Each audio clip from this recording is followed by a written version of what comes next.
Hello and welcome to the second build of Special Projects Pack number 12. Of course, earlier today with the 911 GT3 RSR. Now we've got an equally cool car, but in a different sense, a classic rally car, which I do quite a few of.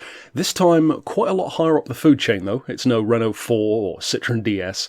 It's a Ferrari. And to me, the idea of a Ferrari rally car was always inherently cool. Of course, I notably featured the Ferrari Group B kind of rally car in Unsung Heroes quite some time ago, one of the final episodes before it went to members section actually, and this one is a 308 based car, so not too far off that idea. The livery is real, this Fiat sponsored version. As soon as I saw this, I had to Google it to check that it was real, because I think it's such a good looking livery. I love the choice of colours. It's got that pure retro kind of look, almost like the old Hugo Boss or the Sonax kind of livery on a 190E. It's just got that timeless kind of look, which is at the same time very retro. Now, many of these builds I do quite a long time before they actually arrive in a pack, so I don't, to be honest, remember exactly where I sourced the specs from, but I do remember that it is, of course, a real car. It's Group 4 Rally in real life, and this was a particular version of a number of different 308 rally cars, so you'll have to double check if you want to know, the exact specifics on where the specs came from, but it's not too crazy. I mean, even the point level 567 isn't crazy high. If I recall, I think this one does have the wide body, but double check that first. You can find out easily enough if you download the livery that the player did. Now, as far as the parts, you want your stage 1 weight, of course. If we just jump to the ultimate section, just wanted to double check there wasn't a stage 5. Pretty sure there wasn't for this car anyway. So your stage 1 weight. Then as far as the club sports, you want your high lift cams. As far as in fact, let me double check that again. No, I've got high lift cams S, I should say. I can never remember if that cancels out the other one or not. I think it does, but correct me down below. And then as far as jumping back to the club sports section, stage 2 weight, power restrictor, ballast, of course, dirt tyres, or snow, if you plan to take it there either. ECU is fully customised on this one, racing crank as well. Of course, your racing diff, or as they call it, the fully customised diff.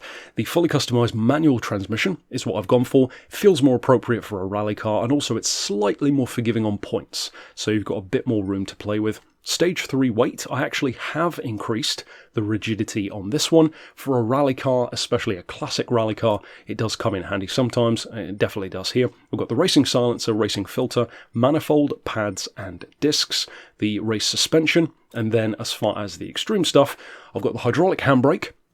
You don't necessarily need that, it's just for manoeuvrability if you ever do want to pull the handbrake, and it's pretty cheap anyway. You definitely do want the steering angle adapter, because of course, even though it's forward drifting, it definitely comes in handy for rally. And like I said, we do have the high lift cams in the ultimate section, so it's not really crazy on points or on power. 320 horses, 970 kilos, that doesn't sound that wild. I mean, that's heavier, for example, than the old Stratos.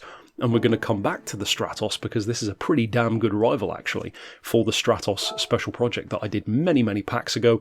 I don't even remember what pack that was in, but of course that one's super iconic, thanks to Gran Turismo.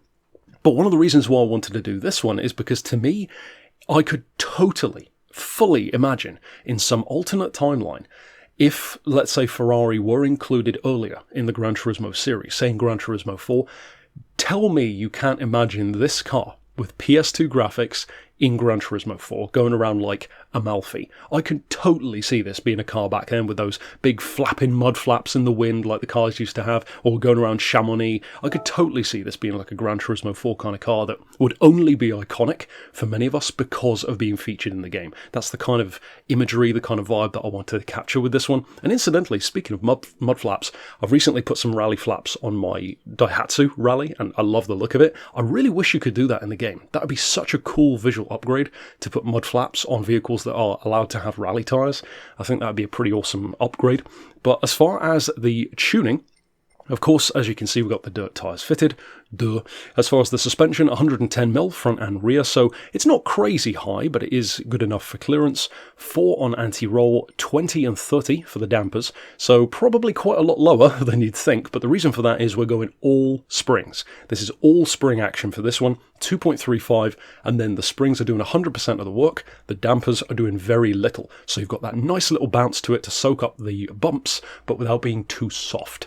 At the same time, we've got 2 degrees of camber, and of course, being a mid-engine, rear-wheel drive, classic rally car, it's a bit of a different kettle of fish to work with than many of the other rally builds that I do. Again, similar to the Stratos, we've got no toe on the rear of this one. You don't really need it, in my opinion. A little bit out on the front, 0.10. As far as the diff, slightly different to sometimes, triple 10 on those numbers. As far as the transmission, quite a close ratio, up around 150 miles an hour or so. Again, it's a rally car, so it's not like you're going to really go that fast that often. You could always extend it if you need to, though. We've got 99% on the ECU restrictor, just to get 320 horses, 77 kilos of ballast to bring us up to that correct weight, and I put that all the way to the front to give us a almost LMP style, actually 48-52 split. It has no downforce, kind of a shame. It might be good to have a little bit, but it's a rally car, so it's not quite as important in the game in terms of handling as it is for road racing. And then as far as the stuff over here, well, you can see it because we already fitted it. So naturally, with all of the blurb out of the way, we need to jump out to the dirt to show you what my latest classic dirt build can do.